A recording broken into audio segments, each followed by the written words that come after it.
En la hora de la verdad, el invitado del día. Presenta Colsubsidio, con todo lo que te mereces.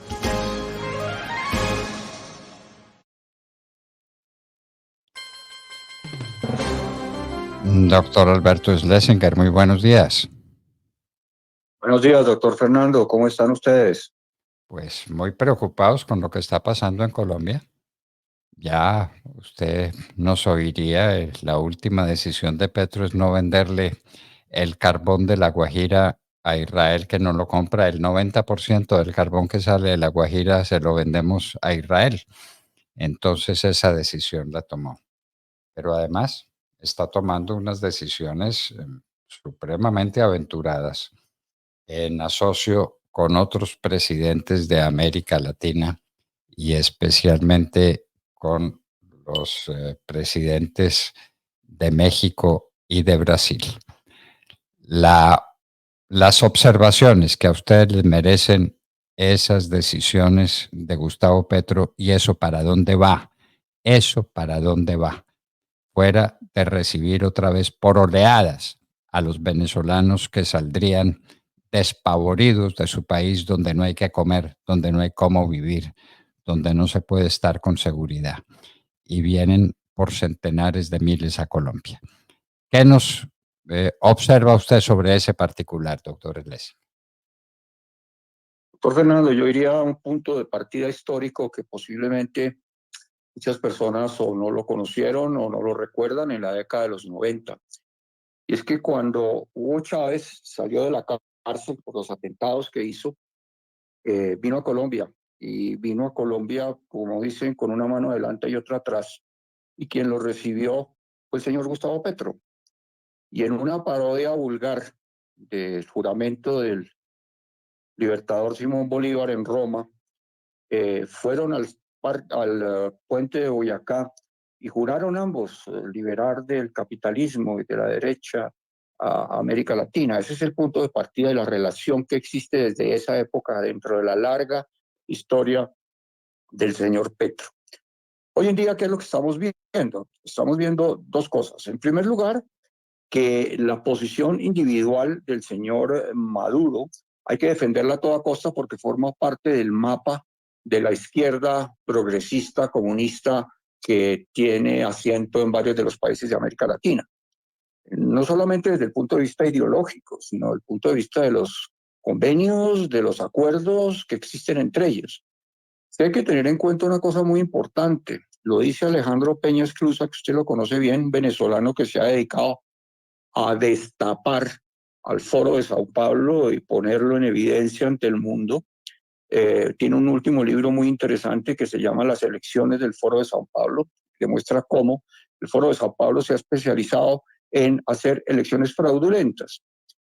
Y el hecho de que el señor Maduro y su entorno caigan no solamente tiene que ver con sus preocupaciones e intereses internos de Maduro, del señor Rodríguez, de toda la cúpula civil y militar que maneja Venezuela, porque hay que decir que Venezuela es una dictadura, obviamente, pero es una dictadura militar, en eso no nos debemos nosotros equivocar. El hecho de que no haya un general de presidente de Venezuela no quiere decir de que no sea una dictadura militar.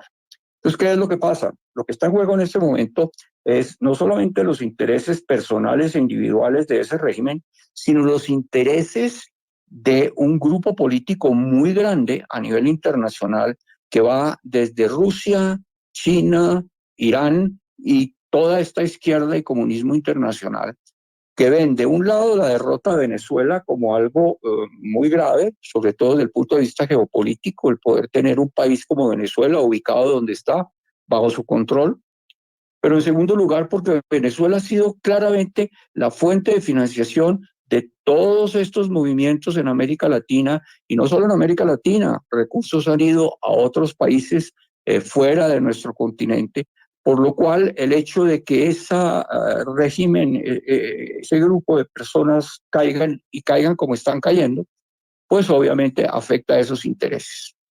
De ahí la reacción de algunos de sus socios, porque esos socios están reaccionando no solamente por cariño o por deferencia con el señor Maduro, sino porque están defendiendo sus intereses particulares de que Maduro es uno de ellos del grupo de izquierda de América Latina, y además Maduro ha sido alguien que ha financiado hasta la Argentina. Se acordará usted de los famosos maletas del señor Wilson, Antonini Wilson, que los encontraron con las manos en la masa, llegando con maletas llenas de dólares en las elecciones que apoyaban a la señora Cristina Kirchner. O sea que eso es lo que representa Venezuela hoy en día, el régimen actual. Segundo lugar, ¿qué opino yo? Yo creo que estamos finalmente en el capítulo, en el epílogo de todo este drama de 25 años, que ha sido, como usted bien lo dice, reiteradamente la destrucción de uno de los países más ricos de América Latina, sistemáticamente por un grupo ideológico, pero ante todo por un grupo de ladrones. Esa es la verdad. No solamente es imponer una ideología, sino que en Venezuela realmente lo que ha mandado y lo que ha orientado a todas estas personas es hacerse con los recursos venezolanos. Y por eso son multimillonarios. Desde la hija del señor Chávez en adelante, todos han saqueado el fisco y la riqueza venezolana, pero no solamente para ellos, sino lo han convertido en, no, yo no diría que en la caja menor, sino en la caja mayor de todos estos movimientos izquierdistas de América Latina. Y, como digo, también han financiado otros países que comparten la misma ideología.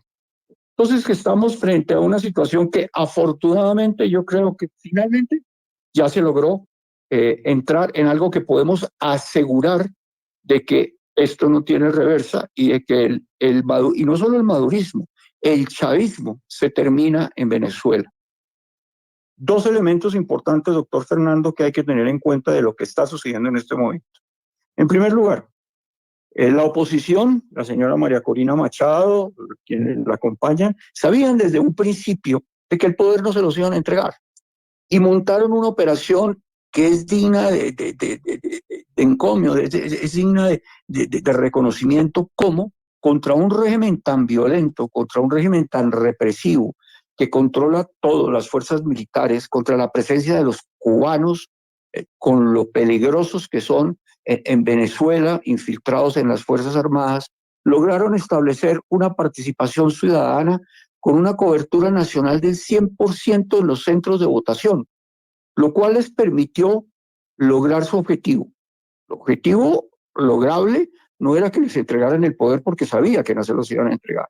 El objetivo lograble era poder tener acceso a la información formal, oficial, que demostraba los verdaderos resultados, en los cuales pues le dieron una paliza a Maduro y compañía limitada. Con eso es con lo que lograron finalmente ganar unas elecciones, pero además poderlo comprobar ante el mundo.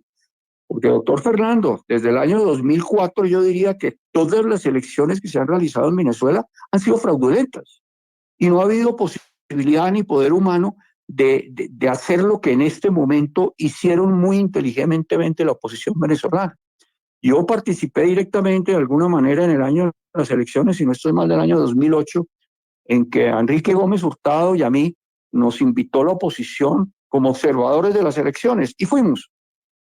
Y pudimos observar, más que las elecciones, cómo nos pusieron toda clase de obstáculos, cómo nos dificultaron al máximo el obtener las identificaciones, el poder movernos libremente, y eso que estábamos en el año 2008. O sea que la historia de las elecciones venezolanas es la historia de un fraude de carácter permanente que obviamente se logró en este momento con esa decisión y con ese acto de inteligencia, contar con los medios para poder poner al régimen contra la pared.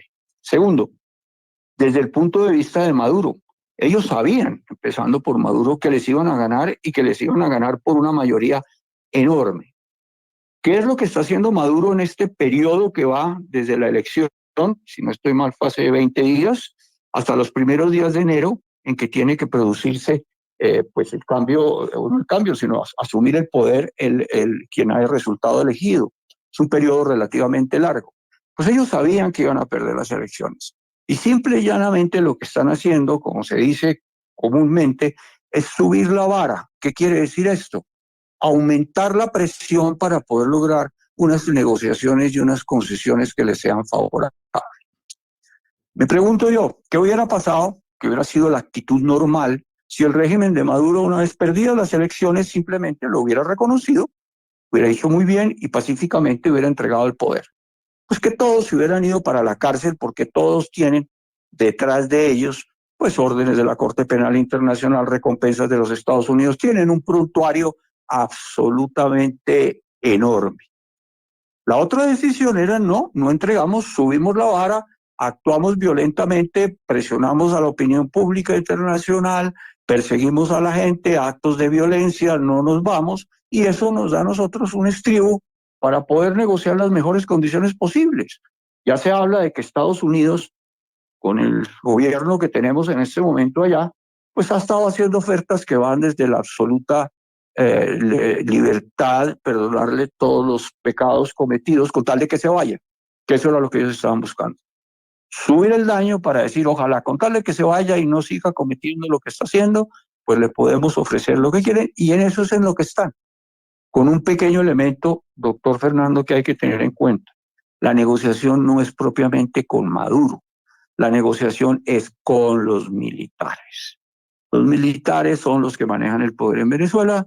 La cúpula militar está tan o más comprometida que los civiles, como el señor Diosdado Cabello, como el señor Jorge Rodríguez, que dicho sea de paso, para mí, de esa cúpula, el más peligroso y el más dañino es el señor Jorge Rodríguez. El señor Jorge Rodríguez, como todos sabemos, es psiquiatra. Y él se ha encargado, más inteligente que Maduro, de lejos, y más inteligente que Diosdado Cabello también. Él se ha encargado de montar todo ese sistema de represión psicológico y psiquiátrico que viene desde la época de los rusos. Y los rusos lo trasladaron a través de Cuba, y Cuba se encargó de tropicalizarlo y de convertirlo en un arma como el arma que hoy en día existe en Venezuela, que es tremendamente eficaz. Pues todos esos civiles pueden negociar y pueden ser un grupo de 5, de 6 o de 10. ¿Y qué pasa con la cúpula militar? Ahí es donde está la negociación. Ellos son los que detentan las armas y con ellos es con los que hay que negociar. Y con ellos seguramente estarán hablando. Lo que yo creo, para concluir, es que esto no tiene reverso. Esto llegó a un punto en el cual, por la acción de la oposición encabezada por María Corina Machado, las pruebas que tienen, la reacción de la comunidad internacional, no se nos debe olvidar a nosotros, doctor Fernando, que ya Naciones Unidas, en un estudio que presentó y que además el régimen venezolano no quería que se hiciera público. Todos pudimos ver en las redes el ataque de ira que le dio al señor Jorge Rodríguez porque Naciones Unidas había resuelto hacer público el informe en el cual pues decía lo que vieron. Porque Naciones Unidas sí fue a Venezuela invitado por los venezolanos y en el informe está lo que ellos vieron, un robo flagrante. Entonces lo publicaron. De otro lado, centros como el Centro Carter, que digamos es la parte privada, que tienen la autoridad y el reconocimiento mundial, también dieron su concepto de lo que pasó, pero es que eso fue lo que sucedió. No se nos debe olvidar a nosotros, doctor Fernando, que de los 8 millones, casi 8 millones de venezolanos que se calcula que hay en el exterior, estaban habilitados para votar, podían votar 5 millones de venezolanos.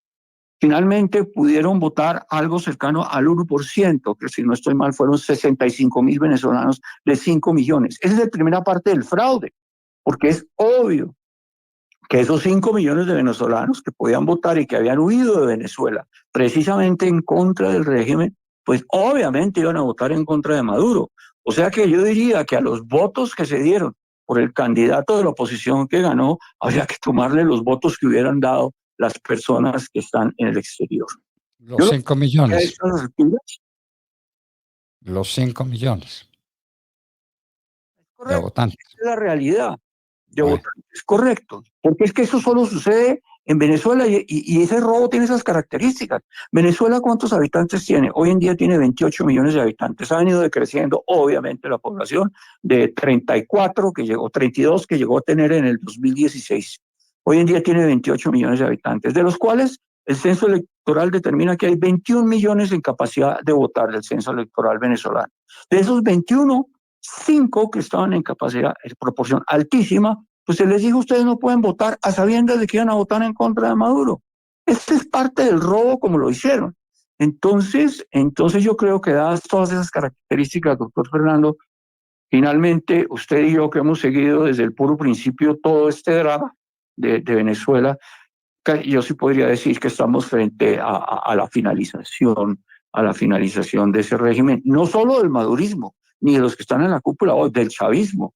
Acuérdese las 7, si no estoy mal, estatuas de Chávez, que eso nunca había sucedido, que destruyeron, y cómo la actitud fue en contra, no de Maduro, sino del régimen. Entonces, eso es lo que yo le puedo comentar hoy en día.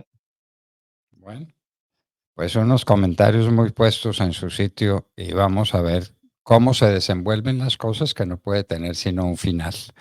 El final es el reconocimiento de lo que pasó en las elecciones, y lo que pasó en las elecciones fue el triunfo apabullante de María Corina Machado por interpuesta persona, el señor González, que prestó su nombre y que ha sido muy valeroso en presentarse ante la opinión pública, cuando la verdad es que es María Corina Machado, que había sido inhabilitada injustamente, inicuamente, para ser candidata a la presidencia de la República.